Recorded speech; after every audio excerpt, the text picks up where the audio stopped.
settings. Okay. It sounds quieter, but it's okay. There.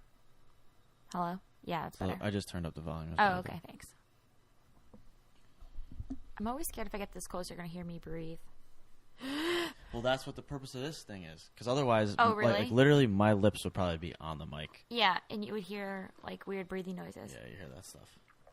All right. We are back for episode 3 of the Movement MFG Podcast. Today, we are going to just strictly talk about knowing your market, along with what is a market. All right? Cue the music.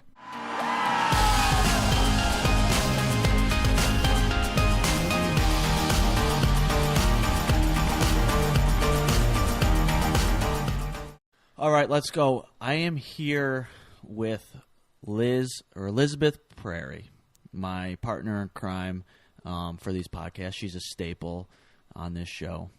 If you want to learn more about her and her business, you can kind of backtrack to our first couple episodes. But Liz, why don't you just kind of give a rundown on what you do, so that if anyone is new, they have an idea. Yeah, of course. So thanks for having me first. I love being kind of like the marketing staple here and kind of to give my 2 cents on it, whatever that's worth. So I am the owner and creative director at Social Static. I help small businesses market their business, particularly on social media, but also within other avenues.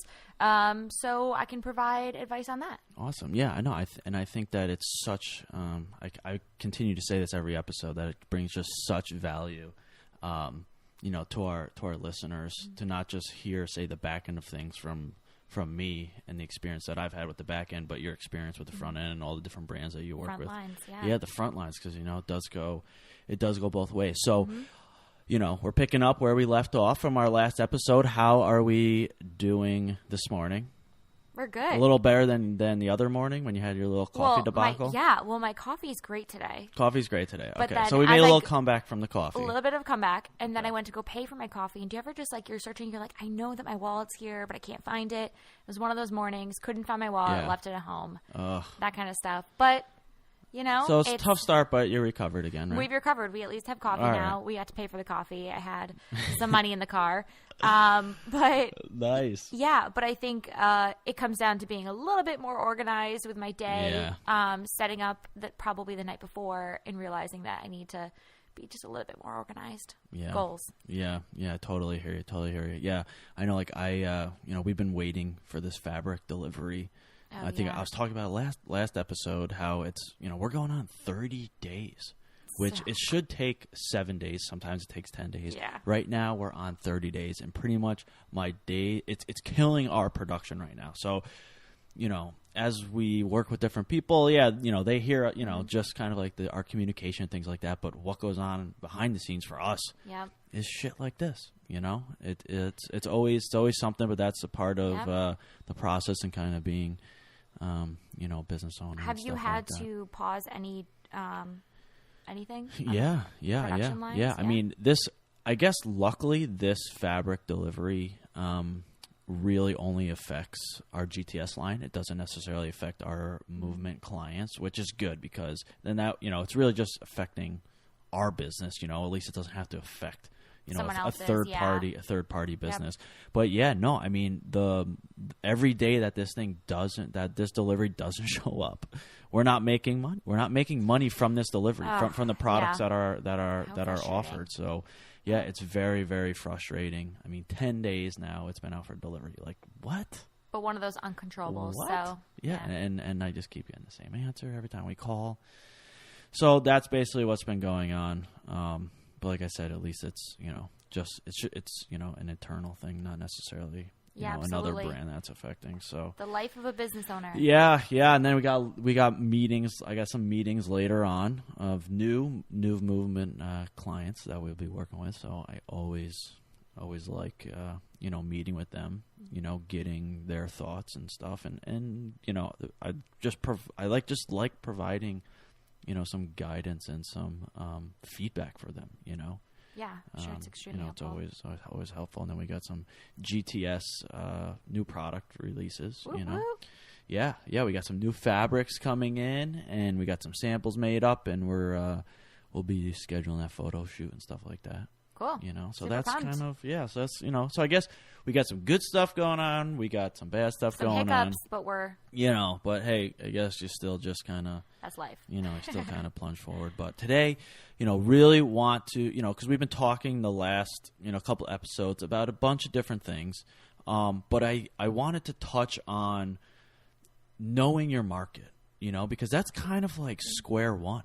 It's kind of like square one because you have to know what your customer wants. Also, like, who is your customer, And I think that it's very easy to, to dive right into a business, to a brand and all that type of stuff and get into it and then realize, oh, wait a second, why isn't something clicking? And a lot of times it goes back to knowing your market and knowing your customer from the marketing front end standpoint, but then also the back end, of your product. So who better to have discussed this than Elizabeth here. Oh, thank you. Yeah. So, I mean, let's first start with what is a market?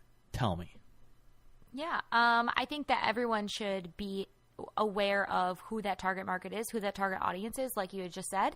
And that's key to starting with to make a successful product for them, and then also to have successful marketing as well.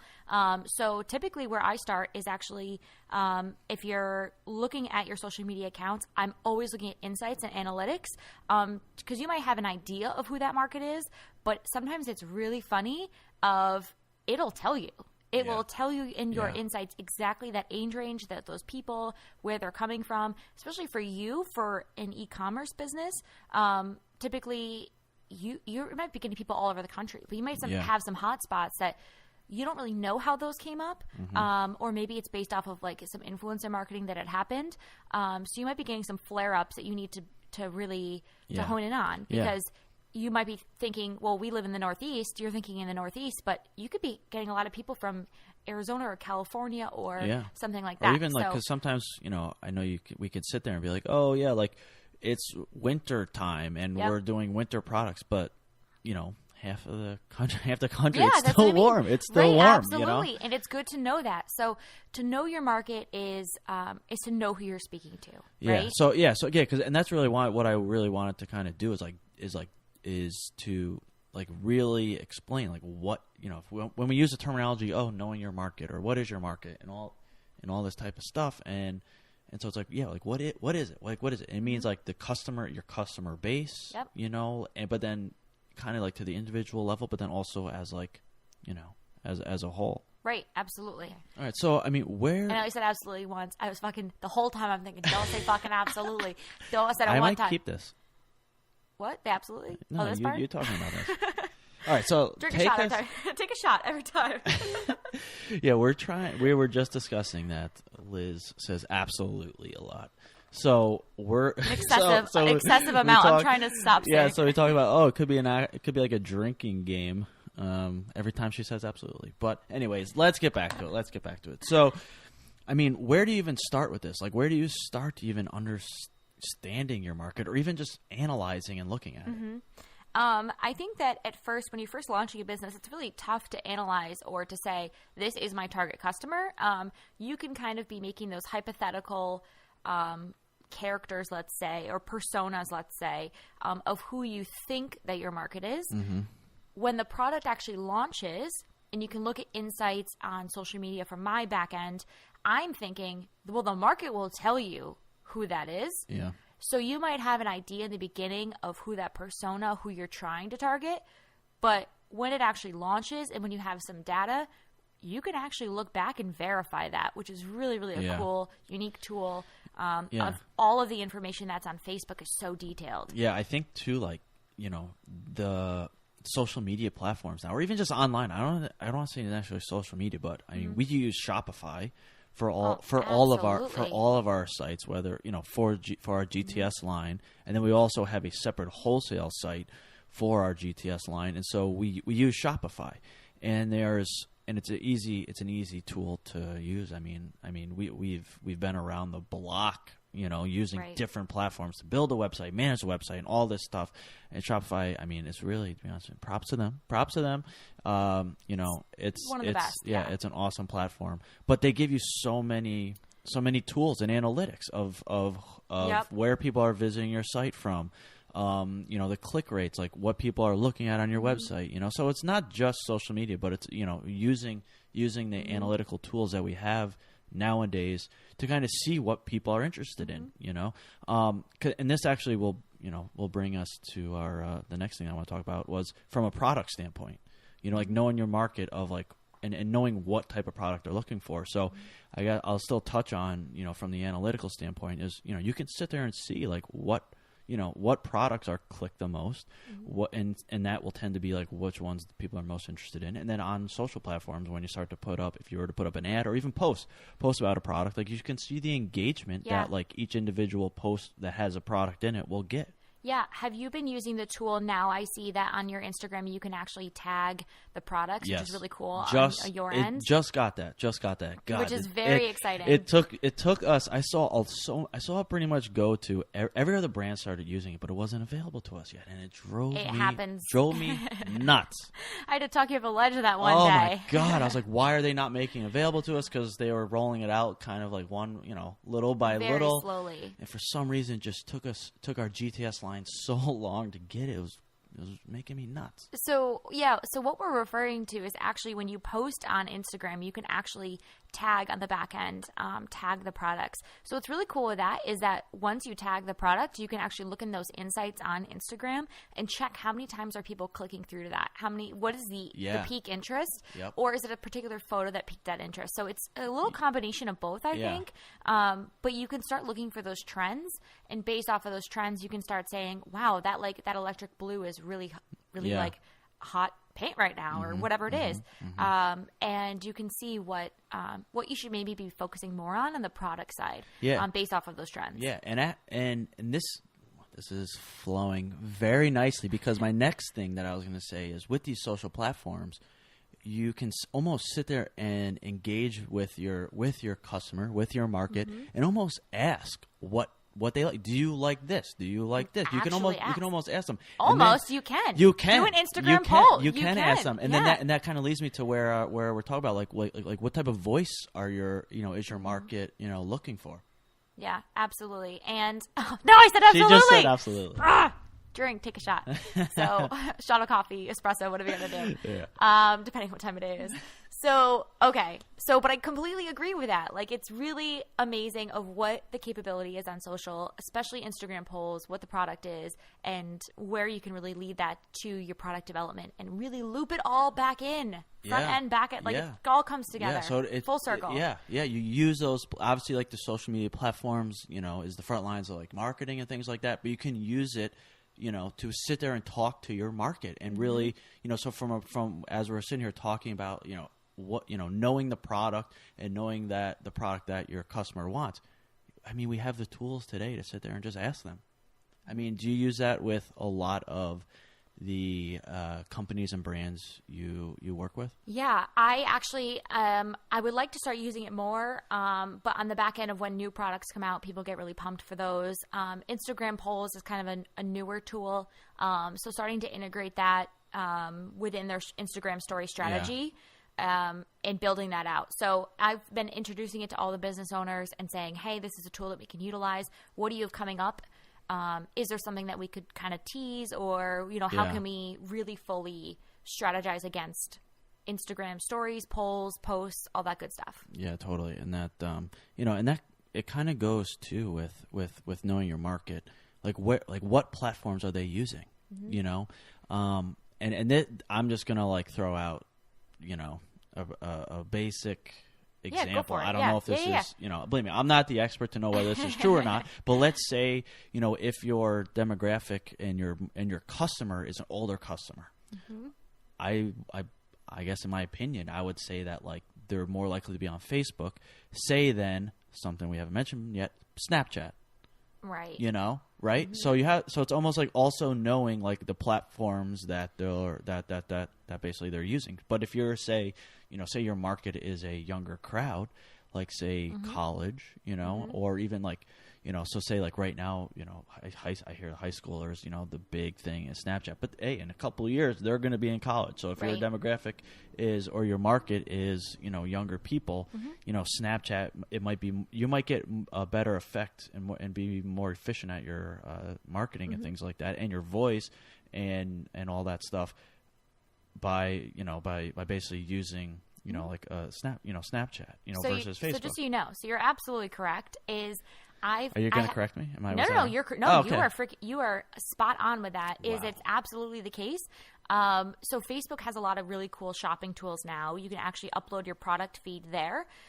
So a lot of my businesses that I work with, they have their feed uploaded there, and they can also tag their products on Instagram. I have this one, particularly their audience is older. They crush it on Facebook. Facebook shopping, couldn't believe it. They'll be getting... I really cannot believe the numbers there. Their engagement is extremely high on Facebook, but then their Instagram, it's gaining momentum, but it's much slower growth than their Facebook. Yeah. Then I have other people where it's the complete opposite. There's a prime example of what I was just trying to And I would say that their demographic is about 35, 40 plus. So they're really hitting it spot on with Facebook. Yeah, and you think, say, like, if on the flip side of this, if the company you're working with that's using Facebook, if they were using Instagram, they could probably sit there and be doing as best as they possibly could with the content and what they're putting out, and it might not click. It's not, and for no other reason than basically their customer is not necessarily engaged on Instagram; it's engaged on Facebook. Is that right? Yeah, no, that is right. That's spot on there. Yeah, and I guess this also kind of translates to kind of the next thing that I wanted to hit for everyone, and that's kind of where people are shopping. Because and there's another aspect, because there's now online, but then now there is, but then there's still obviously retail, and so definitely with the clothing industry, you can sell direct to consumer online now. But then there's still, there's still independent clothing stores or chains, whatever it is. But there, so especially retail, like trying on and things like that with clothing. So it's also knowing, is your customer comfortable? Is your customer comfortable buying online, or is your customer looking to kind of, walk in, to a store and buy? I mean, so do you work with clients that have anything, and that have that type of situation? Yeah. So actually, speaking of the same client, it's a farm. So it's a lavender farm. Oh. So it's they have a really unique niche market there, and so they crush it on Facebook. We also cross promote all the farmers markets that they're at, so kind of like an in-person interaction there. Gotcha. And they do some stuff at the farm as well, like an off season to go purchase. You can go there and purchase. So we've had a huge response of posting those events and then having them kind of come in person there. But they get a pretty good amount of traffic just from Facebook for their online. But people obviously prefer to go to the farm, have the whole experience.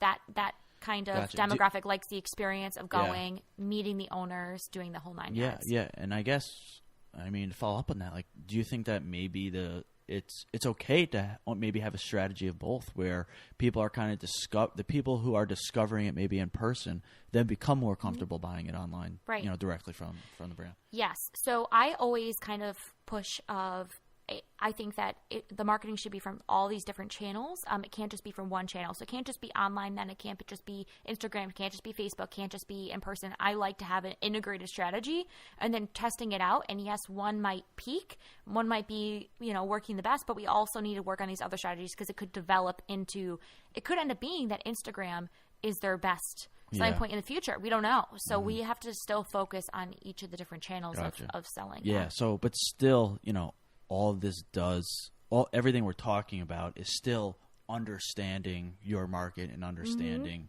your customer. So there's so many segments and so many areas to know your customer. And I think by not understanding it in just one segment, you could be doing so many things right, and if it's not clicking for some reason, it's just the littlest thing. You're not hitting correctly with your market. And again, like that's fixable as long as you're continuing to sit there and analyze, right? Right. Yeah, absolutely. You should always be constantly evaluating, also evaluating your platforms and kind of what's happening in just marketing trends in general. But evaluating your customer, where they at, this year, where is their attention? And just looking at where their attention is, I would say. Yeah. That's the best I can do. And the next thing I wanted to touch on was price point.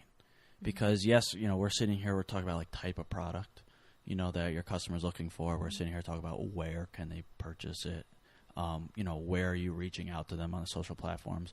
And this is just what I'm saying, where you could be doing everything correctly, but if your price, say your price point doesn't necessarily match for what your customer is looking to, purchase your product for, then it's going to throw, again, it might not click, and you might be like, why are these results not working? I'm doing everything right. But again, your price point might not be, what they're, what they're looking to pay. With another client, I have that. This is why we have you here. This is why we have you here. I have a very unique portfolio of clients, which I think gives me sort of interesting insights to the segments of market. But the market that they're in is actually just so saturated.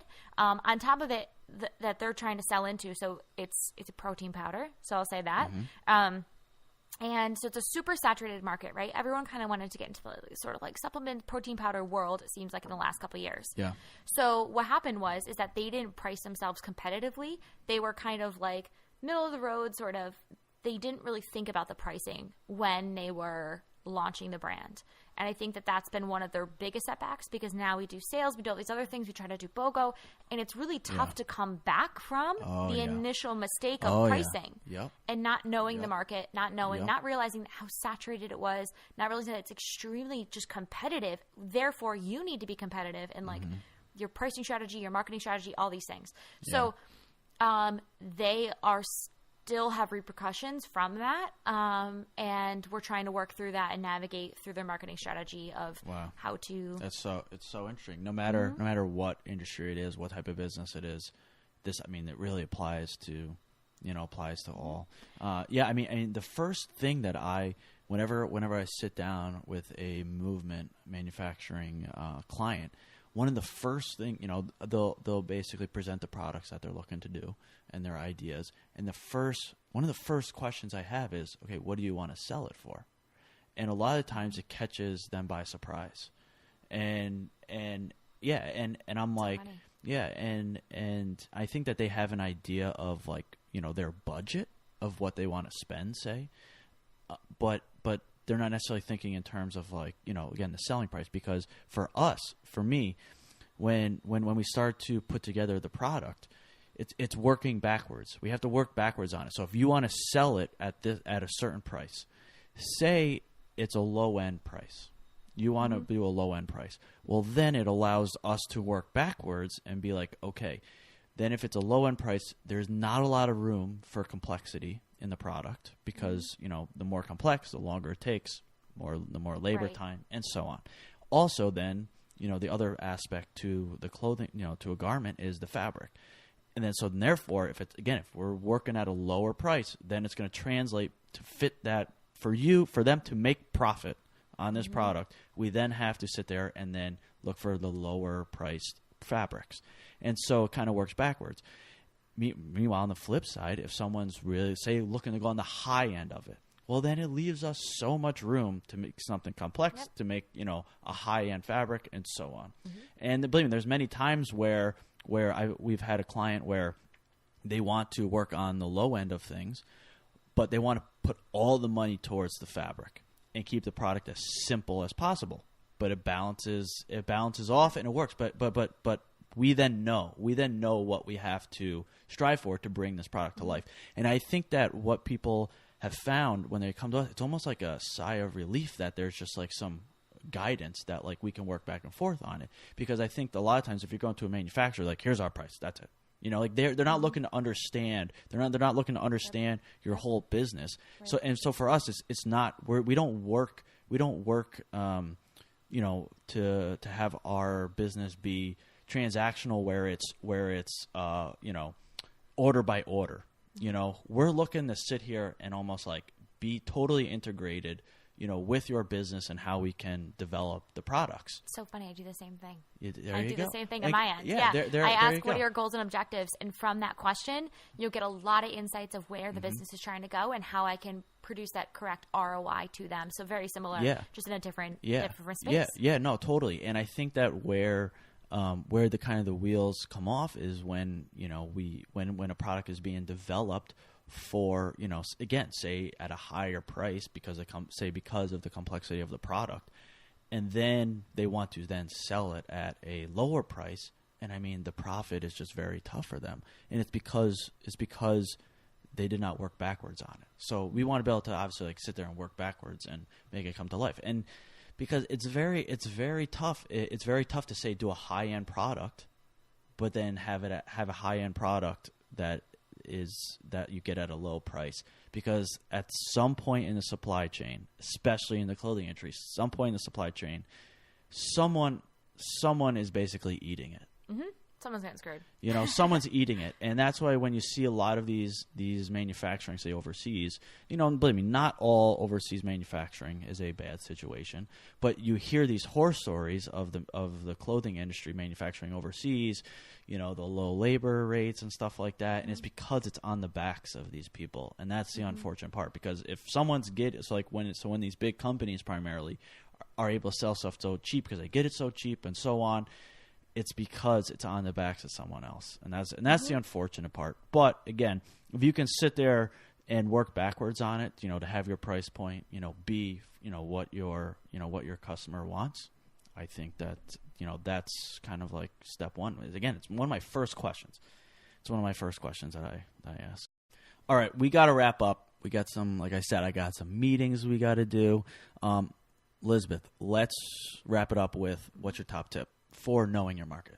Top tip for knowing your market: check those analytics, whether it's on Shopify, Instagram, Facebook. Check them probably at least at minimum once a month. Every couple of weeks you put out a new product, definitely take a look. All right, thank you. That was a good fucking tip. Great tip. All right, we got to wrap it up. Tune in next time. Thank you for listening. All about bringing you guys value.